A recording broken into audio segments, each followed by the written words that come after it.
गुनाहों का देवता हिंदी साहित्य की एक ऐसी अमर प्रेम कथा है जिसे पढ़ते ही पाठक भावनाओं के गहरे सागर में उतर जाता है। प्रसिद्ध साहित्यकार धर्मवीर भारती द्वारा रचित यह उपन्यास केवल प्रेम की कहानी नहीं, बल्कि त्याग, आत्मसंघर्ष, सामाजिक बंधनों और मानवीय कमजोरियों का बेहद संवेदनशील चित्रण है।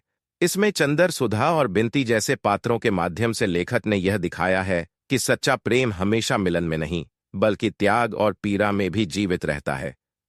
कहानी शुरू होने से पहले ही पाठक को यह एहसास होने लगता है कि वह एक ऐसी दुनिया में प्रवेश करने वाला है जहां भावनाएं शब्दों से बड़ी हैं और दिल की आवाज समाज की दीवारों से टकराती रहती है। कहानी का नायक चंदर एक मेधावी, आदर्शवादी और संवेदनशील शोध छात्र है। वह अपने प्रोफेसर डॉ. शुक्ला के घर आता जाता रहता है और वहीं उनकी बेटी सुधा से उसकी गहरी दोस्ती हो जाती है। दोनों साथ पढ़ते, हंसते, बातें करते। उनका रिश्ता इतना पवित्र और सहज होता है कि उन्हें खुद भी पता नहीं चलता कब दोस्ती प्रेम में बदल गई। लेकिन चंदर आदर्शवादी है। वह गुरु शिष्य संबंध और समाज की मर्यादाओं को बहुत महत्व देता है। उसे लगता है कि सुधा से प्रेम स्वीकार करना गलत होगा। जब सुधा के विवाह की बात आती है तो चंदर अपने दिल की बात छिपा लेता है। वह खुद ही सुधा की शादी के लिए रिश्ते ढूंढने में मदद करता है। सुधा भी चंदर से प्रेम करती है, लेकिन चंदर की चुप्पी को वह उसकी उदासीनता समझ लेती है। अंततः सुधा की शादी किसी और से तय हो जाती है। शादी वाले दिन दोनों के दिल टूट जाते हैं, लेकिन दोनों अपने अपने दर्द को छिपाकर मुस्कुराते रहते हैं। शादी के बाद चंदर और सुधा का दर्द इस उपन्यास का सबसे मार्मिक और गहरा हिस्सा है। यह केवल बिछड़ने का दुख नहीं, बल्कि अधूरे प्रेम, पछतावे और आत्मग्लानि का धीमा धीमा जलता हुआ एहसास है। शादी के बाद चंदर और सुधा का दर्द इस उपन्यास का सबसे मार्मिक और गहरा हिस्सा है। यह केवल बिछड़ने का दुख नहीं, बल्कि अधूरे प्रेम, पछतावे और आत्मग्लानि का धीमा धीमा जलता हुआ एहसास है। सुधा शादी के बाद बाहरी रूप से एक आदर्श पत्नी बन जाती है, लेकिन अंदर उसका मन हमेशा चंदर के पास ही रहता है। उसकी पीड़ा के रूप वह चंदर से कभी खुलकर कह नहीं पाए कि वह उससे प्रेम करती थी। पति के घर में सब होते हुए भी उसे अकेलापन महसूस होता है।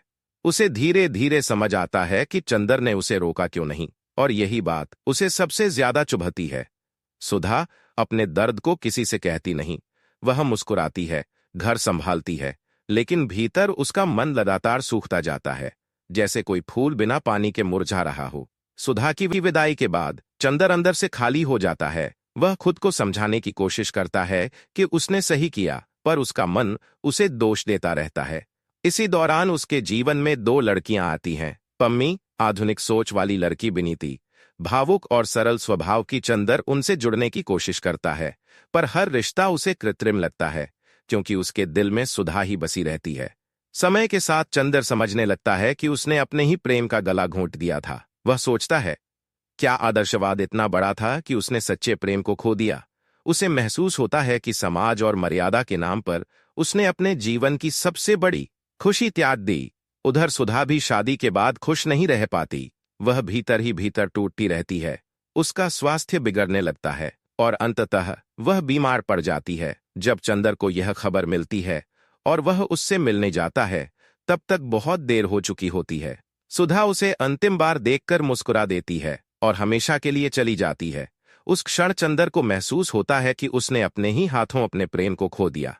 चंदर सुधा की मृत्यु के बाद पूरी तरह बदल जाता है। उसे एहसास हो जाता है कि उसका आदर्शवाद गलत था। उसने सच्चे प्रेम को खो दिया और अब उसका जीवन खालीपन से भर गया है। वह जीवन से विरक्त सा हो जाता है और खुद को दोष देता रहता है। बिनीती हमेशा से चंदर को सच्चे दिल से चाहती थी। वह उसके दुख को समझती है और बिना किसी अपेक्षा के उसका साथ देती है। धीरे धीरे चंदर को एहसास होता है कि सच्चा प्रेम केवल पाने का नहीं, निभाने का नाम है, और बिनीती वही प्रेम दे रही है जो निस्वार्थ है। अंत में चंदर यह समझता है कि जीवन को यूं ही पछतावे में बिताना समाधान नहीं है। वह अपने अतीत को स्वीकार करता है और वर्तमान को अपनाने का निर्णय लेता है। इसी समझ और आत्मबोध के बाद वह बिनीती से विवाह करने का निर्णय लेता है। यह विवाह रोमांटिक खुशी से ज्यादा आत्मिक परिपक्वता और जिम्मेदारी का प्रतीक है।